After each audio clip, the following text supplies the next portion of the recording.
Hi everybody, my name is B. Welcome back to the channel. Today I'm showing you my K-pop album collection. This channel originally started as a way for me to interact more with my K-pop collection, but it didn't take long for me to realize that I actually really wanted to talk more about the music itself and document my K-pop journey more than anything else. So right now my channel has kind of evolved beyond that. I still intend to primarily talk about music on this channel since music is my biggest love, and the reason why I collect physical albums in the first place is because I want the CDs. A friend of mine once said I was basically prepping for the music apocalypse, and that is entirely true. Which is to say, we are going to return to our regularly scheduled music yapping after this video. Maybe I'll do a couple more videos centered around my collection in the future, who knows, but that is not going to return as the main focus. So anyways, my collection is a bit of a mismatch. I am not a completionist, but it took me a while to figure that out. Most of those early collecting mistakes, that trying out phase, if you so will, happened within my BTS and Twice collections, so those collections especially are not representative. Because I no longer have enough display space in my room for all my albums, I store them partially in a couple hard to access and hard to show places, with only a fraction of my albums actually out and about in my room and in easily accessible places, which is the reason why I've decided to show you everything broken up into smaller segments ordered alphabetically. If I own at least 3 albums, artists from whom I only own 1 or 2 items, I'll show you at the end in a random section. Soloists are shown together with their groups, and at the very end I'll show you an overview of my actual shelves and the way I usually store things. I got into K-pop during early 2020, around April, and I started collecting very casually, originally around July 2020. So we are looking at 5 years of collecting, I would say about 4 years of dedicated collecting. I mostly collected BTS in the beginning, partially because I did like them a lot at the time. BTS was a big part of my introduction into K-pop, but also partially because I genuinely didn't know how to collect anyone else. While I never exclusively collected BTS, I always bought an IU album here, a Taeyeon album there. Figuring out what I really wanted and how to get it took a lot longer. As far as acquiring things for my collection goes, I would say at this point it's kind of half and half. Yes, I buy a lot of things new, a lot of albums new, especially when it's an item where I really don't want to miss out. But the other half of my collection is mostly bought secondhand, partially because I really don't have a choice. Like I said, I got into K-pop in 2020, and as it turns out, I really do like second gen a lot. And most of those albums are simply out of print. You can't, go to a store and buy it. I wish I could, would make things a lot easier in some cases. But yeah, in those cases, I don't really have a choice. I have to buy those secondhand. But it's also cheaper. Like, I do it for new releases as well.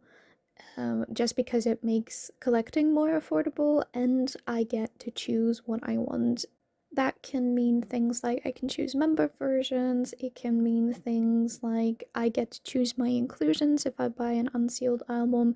Maybe it just means I definitely get the POB that I want, but that level of curation isn't exactly possible when you just buy something sealed, especially from a store if you do not join group orders, which sometimes I do that nowadays, but most often I still do not, because in my experience, as someone who is not a completionist, it tends to be around the same price for me unless I buy more than 2 or 3 items. Then those are much cheaper for me. Otherwise, because I'm in the European Union, that means we always get hit with customs. It basically comes down to the same price as me buying something from a store, and in that case I prefer the stores, because if there's something that's going wrong, if my album has a defect or if something gets lost in the mail, anything really, it's much easier to resolve if I'm talking to a store and a commercial seller rather than a private individual.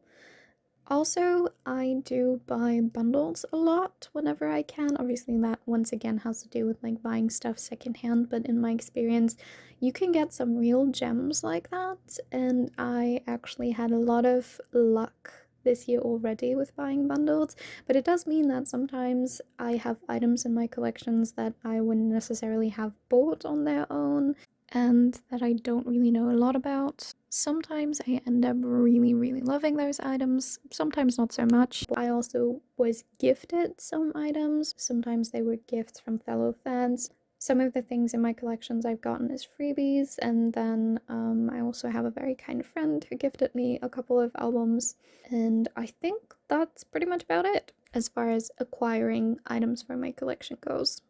As far as the overall state of my collection is concerned, I would say I'm mostly happy with what I have. There are certain collections that are definitely smaller than I'd like them to be, where I would love to own more albums. To give you an example, I would love for my Kara collection to be a little bit bigger. I was honestly really shocked when I realized that I only own 3 Kara albums. Obviously, if you asked me to list them, I would have been able to. I do know what is part of my collection and what is not, but in my mind, they were always very much at the forefront and had such a strong presence that I thought I owned more for them, and I would really love to own more of their albums.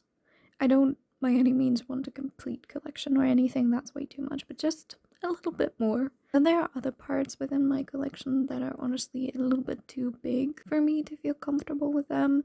Mainly BTS and Twice, like I said, my beginning period, my trial and error happened completely pretty much within those collections, and I own multiple album versions, which I don't really want nowadays. I own a lot of like single albums, which I realized I also don't want typically. I own like repackages and the album that was repackaged, which nowadays I realize is not something that I want. My personal goal within my collection is to maximize the amount of music that I own, so all of these things kind of stand in the way of that.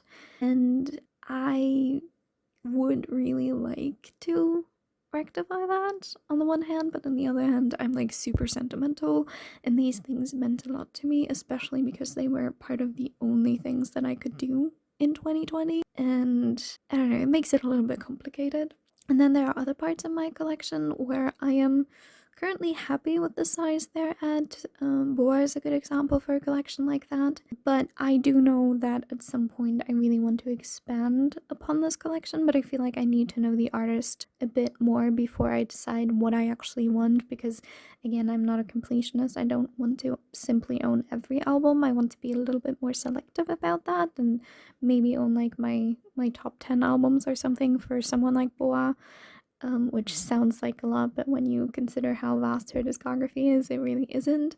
So, yeah, for now, I'm happy, but I definitely have plans to expand the collection. Sometimes I also just buy stuff because it's available and, too cheap to say no. I try not to do that, but sometimes it's just really hard not to do it. When you're coming across an offer for something, especially if it's one of these older albums, the rarer albums where you cannot be sure you're going to encounter an offer like that again. Which is why I'm also not necessarily set on specific albums all the time, just a general sense of I really love this artist, I would love to own more of their music. And then I do have a couple of like definitive plans and albums that I'm looking for.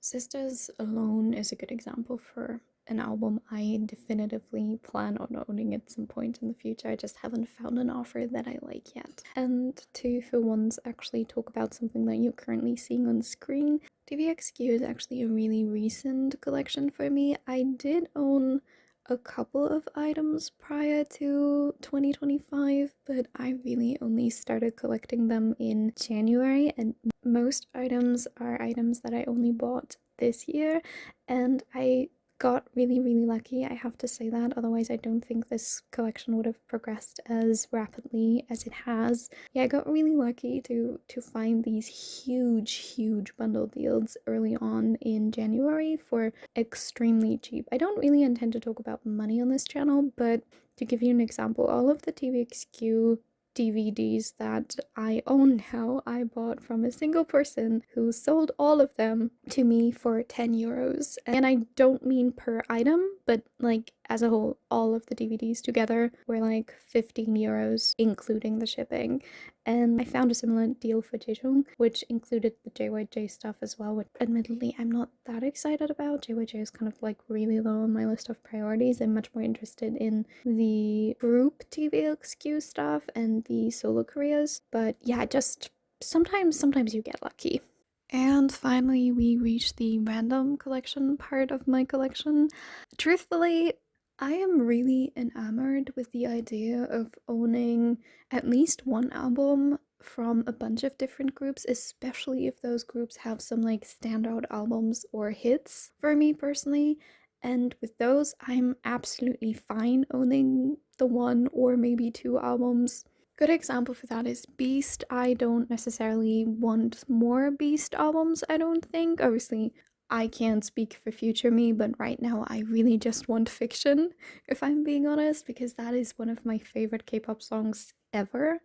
And then there are other artists that are part of this particular section, not from like lack of trying on my part, but I simply can't collect them that easily. Like FX is obviously like the prime example, but honestly, I am dying and I have been dying to get my hands on a new Nine Muses album for years now, and they just never pop up. So yeah, sometimes I'm really happy with this, sometimes I'm not so happy with artists being relegated to this particular part of my collection, but I am still very happy that I have this part of my collection as a more casual thing that allows me to dabble a little bit in everything, because ultimately, like I said, I'm here for the music, and it's really nice to have a section that those like one-off albums can still belong to. So I do like this part of my collection in general a lot as well. I just wish certain artists could like graduate out of it easier than they currently can. Like SES, for example, I really wish I owned more first generation stuff, if I'm being honest, but they're just so hard to find. I'm from Germany. I've mentioned that quite a couple times, and there's just practically none first generation K-pop around here, and importing everything is so expensive because, again, customs and just if anyone knows where to look for like first generation stuff, let me know. I am desperate. Anyways, as promised, now we are at the end. You're going to see my actual setup, the way that I have currently organized this.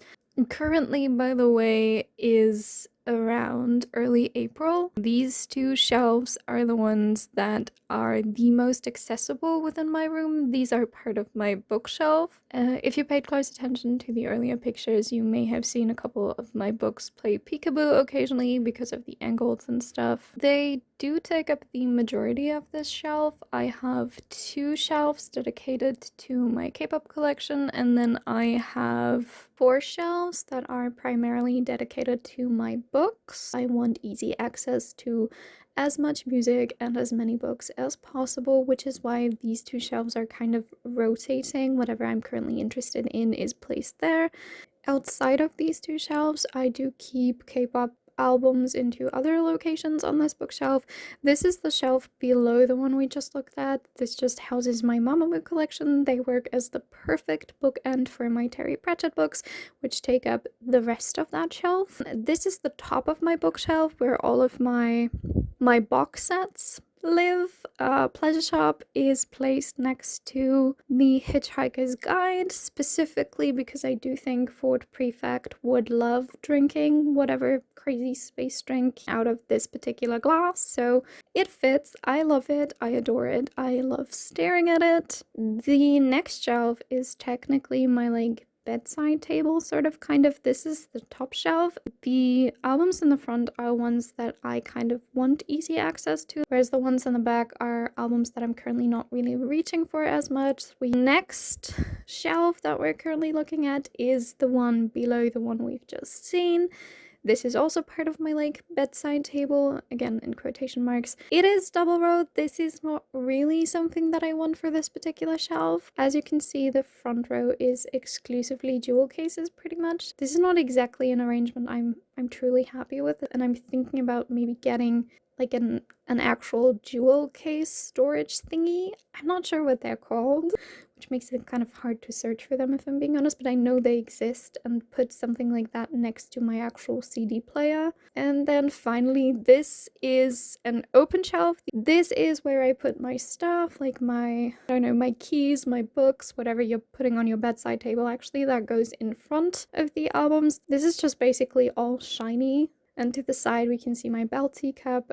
I keep my like bookmarks in, or a selection of my bookmarks. And I think that's it. Thank you so much for watching. If you did, I hope you had fun. If you have any questions or comments, collection related or otherwise, let me know. Next time, I'll be back with more regularly scheduled music yapping, and I'll guess I'll see you then. Bye!